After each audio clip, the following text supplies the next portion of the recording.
Vijayawada university మంచి భవిష్యత్తు కోసం తెలుగు విద్యార్థులు ఇష్టపడే యూనివర్సిటీ. కాల్ 9059052378 9059052379. బెట్టింగ్ ఎవరు ఎలా పోతే మాకేంటి, మేము ఇన్ఫ్లుయెన్సర్స్, మమ్మల్ని ఫాలో అయ్యే వాళ్ళు లక్షల మంది ఉంటారు, మేము ఏం చెప్పినా చెల్లుద్ది.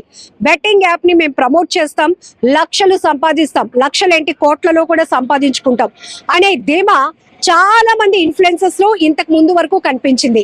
మొత్తానికి ఐపీఎస్ సజ్జనార్ గారు చేసిన ఎక్స్ లో పోస్ట్ ఏదైతే ఉందో మొత్తం ఈ బెట్టింగ్ సామ్రాజ్యాన్ని గడగడలాడిస్తుందని చెప్పటంలో ఏ మాత్రం అతిశయోక్తి లేదు.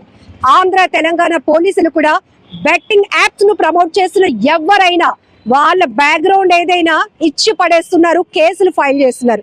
ఇప్పటికే 11 మంది ఇన్ఫ్లుయెన్సర్స్ పై కేసులు ఫైల్ అవటం, వాళ్ళు విచారణకు హాజరు కాకుండా ఎలా ఎస్కేప్ అవడానికి ట్రై చేస్తున్నారో, కొంతమంది అయితే ముందే మేల్కొన్నట్టు అంటే చేసిందంతా చేసేశారు, చాలా మందిని అప్పుల పాలు చేశారు, చాలా మంది చనిపోవటానికి కారణమయ్యారు. ఇప్పుడు ఏమి తెలియలేనట్టు మమ్మల్ని క్షమించండి, మాకు తెలియక చేశాము, ఇకపై చెయ్యము అంటూ ఏవేవో తమ వాదనలు వినిపించే ప్రయత్నం చేస్తున్నారు. కానీ జనాలు ఎవరు వినటానికి సిద్ధంగా లేరు కదా. ప్రతి ఒక్కరూ కడిగి పాడేస్తున్నారు. ఎందుకంటే వీళ్ళు చేసింది ఎంత పెద్ద నేరం అంటే చాలా మంది చావులకు కారణమైన ఈ ఇన్ఫ్లుయెన్సర్స్ ని కఠినంగా శిక్షించాలనే డిమాండ్ పెద్ద ఎత్తున వినపడుతోంది. మనతో పాటు అడ్వకేట్ పలక శ్రీరామూర్తి గారు ఉన్నారు, ఆయనతో మాట్లాడదాం. సో మన వైజాగ్ నుంచి తీసుకుంటే ఓ ఇద్దరు ఉన్నారు, టోటల్ గా 11 మంది పైన కేసులు కూడా నమోదయ్యాయి. ఏం చెప్తారు? 11 మంది కాదండి, వందలాది మంది ఉన్నారు. ఏంటంటే వాళ్ళ స్వార్థ ప్రయోజనం చూసుకుంటున్నారు. సమాజం ఏమైపోతుంది, రాష్ట్రం ఏమైపోతుంది, దేశం ఏమైపోతుంది అని ఎవరు ఆలోచించలేదు. ఓన్లీ వాళ్ళ స్వార్థం వాళ్ళు బాగుండే చాలు. వీళ్ళు ఏం చేస్తున్నారంటే ఇతరుల మీద దాడి చేస్తున్నారు, జులుము చేస్తున్నారు. ఏంటంటే అక్రమంగా సంపాదించడం, బ్లాక్ మనీ అనమాట. ఆ బ్లాక్ మనీని వైట్ మనీగా కన్వర్ట్ చేసుకుంటారు. ఈజీ వే మనీ సంపాదించడం, ఇతరులను మోసం చేయడం, వాళ్ళ జీవితాలతో ఆడుకుంటూ వాళ్ళ ప్రాణాలు కూడా తీయడానికి వెనకాట్లేదు. అంటే వాళ్ళు ఆర్థికంగా వాళ్ళు ఇబ్బంది పెట్టేస్తున్నారు. ఇంక చాలా మంది ఏం చేస్తారంటే ఇంక జీవితం లేదనుకోని వాళ్ళు చనిపోతున్నారు. ఆ విధంగా చాలా మంది చావులకి కారణం అవుతున్నారు ఈ బెట్టింగ్ యాప్స్ ఎవరైతే చేస్తున్నారో, ప్రమోట్ చేస్తున్నారో. అందులోని సంబంధించి వ్యక్తులు ఎవరైతే వైజాగ్ నుంచి అయితే లోకల్ బాయ్ నాని కానీ అర్ససాయి కానీ, మెయిన్ అర్ససాయి ఏం చేస్తున్నారు, ఈజీగా డబ్బులు సంపాదించుకోవడం. ఏమన్నా ఇగో ఇలా బట్టన్ నొక్కమంటే అలా డబ్బులు వచ్చేస్తాయని వాళ్ళు ఇన్ఫ్లుయెన్స్ చేస్తున్నాడు అందరినీ. ఇదే మంచి మార్గం అనుకొని అందరూ కూడా దాంట్లోకి వెళ్ళి వాళ్ళ యొక్క డబ్బుని ఇన్వెస్ట్ చేసేస్తున్నారు. అక్కడ వాళ్ళకి తెలియట్లేదు, వాళ్ళ డబ్బు లాస్ అయిపోతున్నారు, వాళ్ళ జీవితం లాస్ అయిపోతున్నారు, వాళ్ళ ఫ్యామిలీ లాస్ అయిపోతున్నారు అనే సంగతి తెలియట్లేదు. గారు ఇక్కడ హర్ష సాయి కోసం మాట్లాడుకోవాలంటే పేదవారికి సాయం చేస్తున్నాను అంటూ జనాలకి అప్రోచ్ అయినటువంటి ఆయన ఎన్నో కంటెంట్ చేసి ప్రతి ఒక్కరి విషయంలో ఆయన ఏంటంటే హెల్ప్ చేస్తున్నాడు. ఈ రోజుల్లో ఇంట్లో వాళ్ళు కూడా చేయరు కానీ అలాంటి సాయం చేస్తున్నాడు. ఆయన ఏమి ఆశించకుండా ఒక దేవుడిలాగా ఆయన ట్రీట్ చేసిన వాళ్ళు కూడా ఉన్నారు. రెండో కోణం ఏదైతే ఈ బెట్టింగ్ వ్యవహారం ఉందో, ప్రతి ఒక్కరు నువ్వు చేసిన మోసం ఇలా ఉంది అని చెప్పేసి ఇతన్ని కూడా అరెస్ట్ చేయాలి అనేది ఇప్పుడు పెద్ద డిమాండ్ వినపడుతుంది. 100% అరెస్ట్ చేయాలండి. ఆయన ఏ సాయం చేశాడు చెప్పానండి. ఫస్ట్ ఆయనకు ఒక చారిటబుల్ ట్రస్ట్ ఉందా? ఆ ట్రస్ట్కి ఆయనకి ఇన్కమ్ ఎలాగొస్తుంది? సాయం చేస్తున్నాను, ఆయనకి ఇన్కమ్ ఎలాగొస్తుంది? ఆయన ఏమో రాజకుటుంబీకుడా, లేకపోతే ఆయనకి ఏమైనా ఆస్తులు ఉన్నాయా? మరి ఆస్తులు ఉన్నట్టయితే ఆయన ఇన్కమ్ ట్యాక్స్ ఎందుకు కట్టట్లేదు, సేల్ ట్యాక్స్ ఎందుకు కట్టట్లేదు? ఇంకా వ్యాపారం చేసినట్టయితే ఏమీ లేకుండా ఆస్తులు కూడా లేవు, పూర్వీకులు ఇచ్చిన ఆస్తులు లేదు, ఎలాగొస్తుంది డబ్బు? ఇతరులకు సాయం చేస్తున్నానని చెప్తున్నాడు కదా, ఏ విధంగా వస్తుంది డబ్బు? అంటే ఒకరికి ఒక దగ్గర 1000 రూపాయలు దోచి అందులోని తీసి ఒక 100 రూపాయలు సాయం చేస్తున్నాడు. ఆ 1000 రూపాయలు ఎక్కడి నుంచి వస్తున్నాయి? ఈ 100 రూపాయలు ఎవరికైతే సాయం చేస్తున్నారో వాళ్ళ దగ్గర నుంచి 1000 రూపాయలు కొట్టేస్తున్నాడు. ఆయన కొట్టేసి అక్రమ మార్గం ద్వారా దాన్ని లీగలైజ్ చేసుకుంటున్నాడు. అక్రమంగా సంపాదించి బ్లాక్ మనీ సంపాదించి దాన్ని రైట్ వేలో, లీగల్ వేలో వైట్ మనీ చేసుకుంటున్నాడు. ఆ విధంగా ఆయన పట్టుకొని ఇది బాగుంది, మార్గం బాగుంది అనుకుని మిగతా ఇన్ఫ్లుయెన్స్ అవుతారండి. ఇప్పుడు జనరల్గా నేనైనా కూడా ఏం చదువుకున్నా కానీ ఫస్ట్ ఒక 1000 రూపాయలు సంపాదిస్తున్నాడు అంటే ఈ పని చేయపని 1000 రూపాయలు సంపాదిస్తున్నాడు, నేను అదే మార్గంకి వెళ్తాను కదా. మ్యాక్సిమం ఆలోచించిన వాళ్ళు కాకుండా ఆలోచించిన వాళ్ళు అందరూ కూడా అటువైపు వెళ్తారు. ఆ విధంగా ప్రజల్ని ఇన్ఫ్లుయెన్స్ చేస్తూ వాళ్ళ యొక్క జీవితాలతో ఆడుకుంటున్నాడు అర్ససాయి. రైతు బిడ్డ గురించి ఏం చెప్తారు? చెప్పడానికి నేను రైతు బిడ్డని అంటున్నాడు, కానీ వెనక తీసేది గొయ్యి తీస్తున్నాడు. అని ఈయన రైతు బిడ్డ అని చెప్తున్నాడు. అందరూ కూడా రైతు బిడ్డే కదా ఇంత వెలుగులోకి వచ్చాడు, నేను కూడా ముందుకు రావాలంటే ఎవరికైనా సరే మన కాన్స్టిట్యూషన్ ప్రకారం ఎవరికైనా ముందుకు వెళ్ళాలని ఉంటుందండి. ఎవరైనా డబ్బులు ఎలా డబ్బులు ఒకటే కాదు, ఏ మార్గం కూడా ఎవరు వెళ్ళినా కూడా ఆ మార్గంలో వెళ్ళి సక్సెస్ అవ్వడానికి చూస్తారు. ఆ విధంగా ఇది ఇన్ఫ్లుయెన్స్ చేస్తున్నాడు ఎర్స సాయి అన్వర్. అలాగే సినిమా యాక్టర్స్ ఉన్నారు. ఎస్పెషల్లీ శ్యామల అన్న ఒక ఆవిడ ఉంది. ఆవిడ కూడా ఇలాగే బెట్టింగ్ యాప్స్ పెట్టడం, బెట్టింగ్ ద్వారా డబ్బులు సంపాదించడం, ఇన్ఫ్లుయెన్స్ చేయడం. రీతు చౌదరి అలాగే చేస్తుంది. అలా ఇమ్రాన్ అన్న ఆయన చేస్తున్నాడు. తర్వాత మొన్న ఏదో బిగ్ బాస్ సీరియల్లో ఫస్ట్ వచ్చిన పల్లవి ప్రశాంత్ ఆయన, ఇలా చాలా మంది, వీళ్ళే కాదు, వీళ్ళు వెలుగులోకి వచ్చారు. వెలుగులో రాని చాలా మంది ఉన్నారు. ఆ విధంగా భారత రాజ్యాంగాన్ని అపహాస్యపాలు చేస్తున్నారు, చట్ట వ్యతిరేక కార్యకలాపాలు పాల్పడుతున్నారు. ఆ విధంగా చేస్తూ ప్రజల్ని ఇన్ఫ్లుయెన్స్ చేస్తూ వాళ్ళని అప్పులు ఊబులోకి దూస్తున్నారు. వాళ్ళ జీవితాలతో ఆడుకుంటున్నారు. వీళ్ళపైన కఠిన చర్యలు తీసుకోవాలి. పోలీసు ఆల్రెడీ దీనిపైన ఫోకస్ చేశారు. సజ్జనార్ గారు ఐపీఎస్ ఆఫీసర్ ఎవరైతే ఉన్నారో ఆయన కరెక్ట్ స్టెప్ తీసుకున్నాడు. ఎక్కడెక్కడ ఇలాంటి జరుగుతుంది, సమాజానికి ఎక్కడైతే మొత్తం అంతా కదిలింది. ఆయన దీనిపైన దృష్టి పెట్టారు. ఆయన ఏంటంటే కాన్స్టిట్యూషనల్ ప్రకారంగా వీళ్ళు ఆడుతున్నారా లేదా అని చూస్తున్నారు. ఎందుకంటే మన కాన్స్టిట్యూషన్ ప్రకారంగా 7th షెడ్యూల్లో ఉంది, గ్యాంబ్లింగ్ యాక్ట్ ఒకటి ఉంది, గేమింగ్ అండ్ గ్యాంబ్లింగ్ అని ఉంది. అదేది ఇప్పుడు కాదు, బ్రిటిషర్స్ దగ్గర నుంచి ఉంది. అది 1897 నుంచి కూడా ఈ యాక్ట్ ఉంది. దాని ప్రకారం ఏంటంటే దాంట్లో 3rd షెడ్యూల్ ఉంటుంది, 7th షెడ్యూల్లోనే 34 యాక్ట్ ప్రకారంగా స్టేట్ కూడా ఒక యాక్ట్ షేరింగ్ ఉంటుంది. అంటే స్టేట్ గ్యాంబ్లింగ్ యాక్ట్ వేరు, సెంట్రల్ యాక్ట్ వేరు.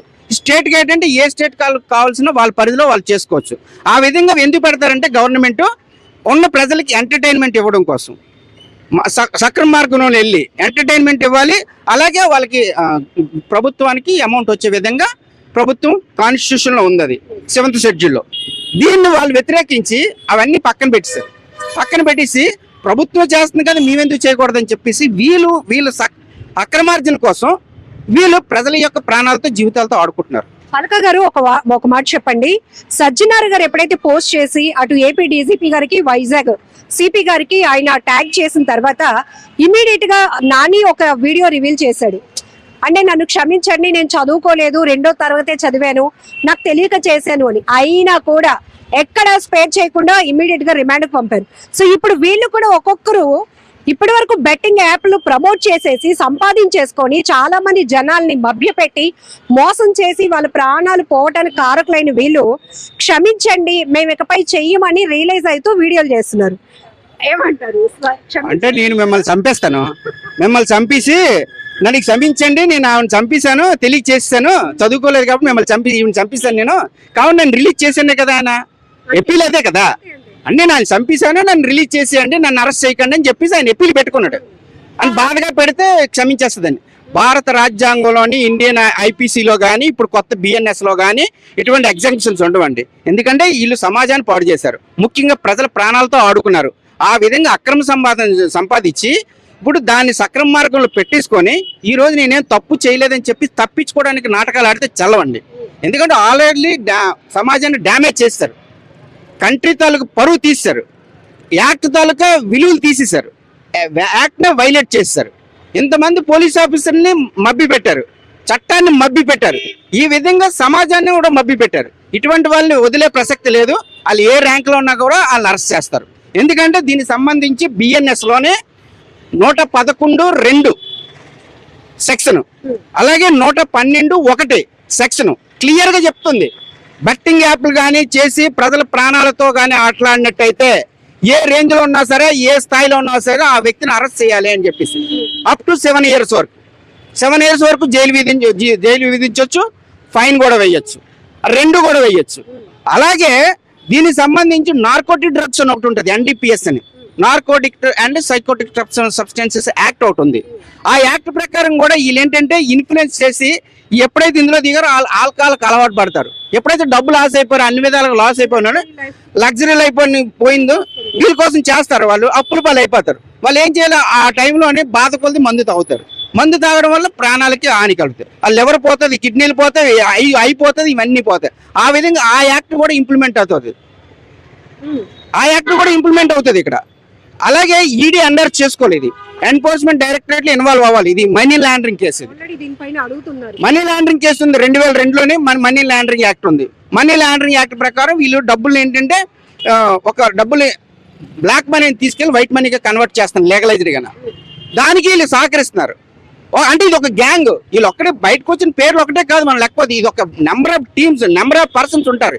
ఇది ఒక టీము. ఇటువంటి వ్యక్తుల వల్ల టోటల్ కంట్రీ తాలూకు ఇన్ఫ్లుయెన్స్ పోతుంది, కంట్రీ లాస్ అయిపోతుంది.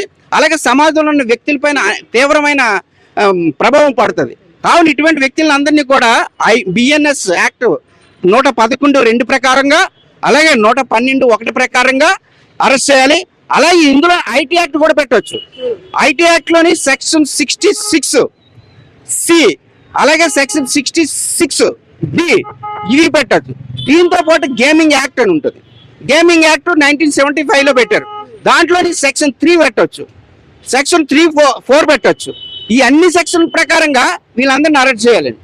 నార్కోటిక్ డ్రగ్స్ పెట్టొచ్చు, ఎన్డీపీఎస్ కింద పెట్టొచ్చు, యాక్ట్ కింద పెట్టొచ్చు, గేమింగ్ యాక్ట్ కింద పెట్టొచ్చు, గేమింగ్ యాక్ట్ సెక్షన్ 3(4) కింద పెట్టొచ్చు, ఇన్ఫర్మేషన్ టెక్నాలజీ యాక్ట్ ప్రకారంగా సెక్షన్ 66(c) పెట్టొచ్చు, సెక్షన్ 66(d) పెట్టొచ్చు. అట్లాగే కాన్స్టిట్యూషన్ లో ఉన్న ఫండమెంటల్ రైట్స్ ఏవైతే ఉన్నాయో అవన్నీ కూడా వీళ్ళు వైలేట్ చేశారు. ఫండమెంటల్ రైట్స్ ఉన్నాయి 19 to 22 వరకు. ఈ యాక్ట్లన్నీ కూడా వీళ్ళు వైలేట్ చేశారు. అంటే మొత్తం టోటల్ చట్టాన్ని వ్యతిరేకించి సమాజాన్ని మభ్యపెట్టి ప్రజల ప్రాణాలతో ఆడుకుంటున్నారు. కాబట్టి వీళ్ళందరినీ కూడా తక్షణమే అరెస్ట్ చేయాలి, నాన్ బెయిలబుల్ ఇవ్వాలి. ఈ బెయిలబుల్ సెక్షన్ పెట్టారు కానీ దాన్ని నాన్ బెయిలబుల్ పెట్టాలి. అలా పెట్టినట్టయితేనే ఇటువంటి కంట్రోల్ చేయడానికి అవుతుంది. ఎప్పుడైతే కంట్రోల్ చేస్తారో అప్పుడే ఈ రాష్ట్ర అభివృద్ధి ముందుకు వెళ్తుంది. అట్లాగే అందరూ కూడా సక్రమంగా పనిచేయాలనే దృష్టి వస్తుంది. లేని పక్షులు ఇవన్నీ ఎంటర్టైన్మెంట్ యాక్సెప్ట్ చేశారు అనుకోండి, చేస్తే ఎందుకంత కష్టపడ్డాం, ఇలాగెళ్తే కోట్ల రూపాయలు వస్తున్నాయి, 60 లక్షలు 70 లక్షల రూపాయలు కార్లు కొనుక్కుంటున్నారు, 3 కోట్లు 4 కోట్లు బిల్డింగ్లు కట్టేస్తున్నారు. ఇలా కట్టే ఈజీ వే కదా. ఫారిన్ ట్రిప్స్ రోజుకొక దేశం వెళ్ళి వచ్చేస్తున్నారు, రోజుకొక దేశం. మన పక్క ఊరు వెళ్ళాలంటే మనం ఆలోచిస్తాం ఆయన ఎంత ఖర్చు అవుతుందని. అలాంటిది ఇతర దేశాలు వెళ్ళి వచ్చేస్తున్నారు, వారానికి ఒక దేశం వెళ్ళిపోతున్నారు.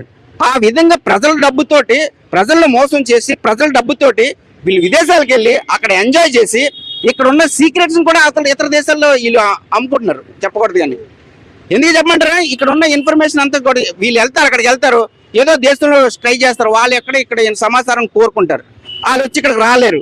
అది ఇలాంటి వ్యక్తుల్లో వాళ్ళకి అక్కడ సెలటర్ ఇస్తారు, సెలటర్ ఇచ్చి ఇక్కడ తాలూకు సీక్రెట్స్ అన్ని వాళ్ళ దగ్గర వాళ్ళు తీసుకుంటారు, మళ్ళీ బ్లాక్మెయిల్ చేయడానికి సిద్ధంగా ఉంటారు ఇతర దేశాలు కూడా. ఆ విధంగా వీళ్ళు ఉపయోగపడుతూ సమాజానికి ఆ విధంగా ఉపయోగపడుతున్నారు ఇతర దేశాలకి, మనకు కాదు. మన తాలూకా వ్యక్తుల జీవితాలతో ఆటలాడుకుంటున్నారు. కావున వీళ్ళందరిపైన కూడా బిఎన్ఎస్ 111(2), బిఎన్ఎస్ 112(1), అలాగే ఇన్ఫర్మేషన్ టెక్నాలజీ 66(c) పెట్టాలి, 66(d) పెట్టాలి. అలా అవసరమైతే సెక్షన్ 66 ఇన్ఫర్మేషన్ టెక్నాలజీ 70 కూడా పెట్టాలి. 70 పెట్టినట్టయితేనే ఇది కరెక్ట్ సెక్షన్ పడుతుంది. ఎందుకంటే ఇక్కడ ఉన్న సమాచారాన్ని ఇతర దేశాలకు అమ్ముతున్నారు వాళ్ళు ఎలక్ట్రానిక్ సిస్టమ్ ద్వారా. అలాగే గేమింగ్ యాక్ట్ లోని సెక్షన్ 3 and 4 గేమింగ్ యాక్ట్ ఇది పెట్టాలి. సబ్స్టెన్సెస్ యాక్ట్ ఎన్డీపీఎస్ ఇది పెట్టాలి. కాన్స్టిట్యూషన్ లో రైట్ ని ఏదైతే వైలేట్ చేశారు కాబట్టి దానిపైన 420 కూడా పెట్టవచ్చు. అంటే పాతది ఇది 420, ఇప్పుడు సెక్షన్ మారేది, కొత్త సెక్షన్ దాని ప్రకారంగా పెట్టాలి. ఆ విధంగా వెళ్ళినట్టయితేనే మనం ఈ బెట్టింగ్ యాప్ ను ఆపగలుగుతాం. ఇందులోని పోలీస్ ఆఫీస్ అందరూ ఇన్వాల్వ్ అయినందుకు వాళ్ళందరికీ ధన్యవాదాలు. వాళ్ళకి మా న్యాయవాదిగా నేనైతే ఏ విధంగా సపోర్ట్ కావాలన్నా కూడా వాళ్ళకి ఇవ్వడానికి మేమైతే సిద్ధంగా ఉన్నాం. ఆ విధంగా ఈ సమాజాన్ని ముందుకు తీసుకెళ్దాం. సమాజాన్ని ముందుకు తీసుకెళ్ళడానికి మా న్యాయవాది పాత్ర ఎంతవరకు ఉందో మేము అందరూ కూడా సహకరిస్తాం. Thank you.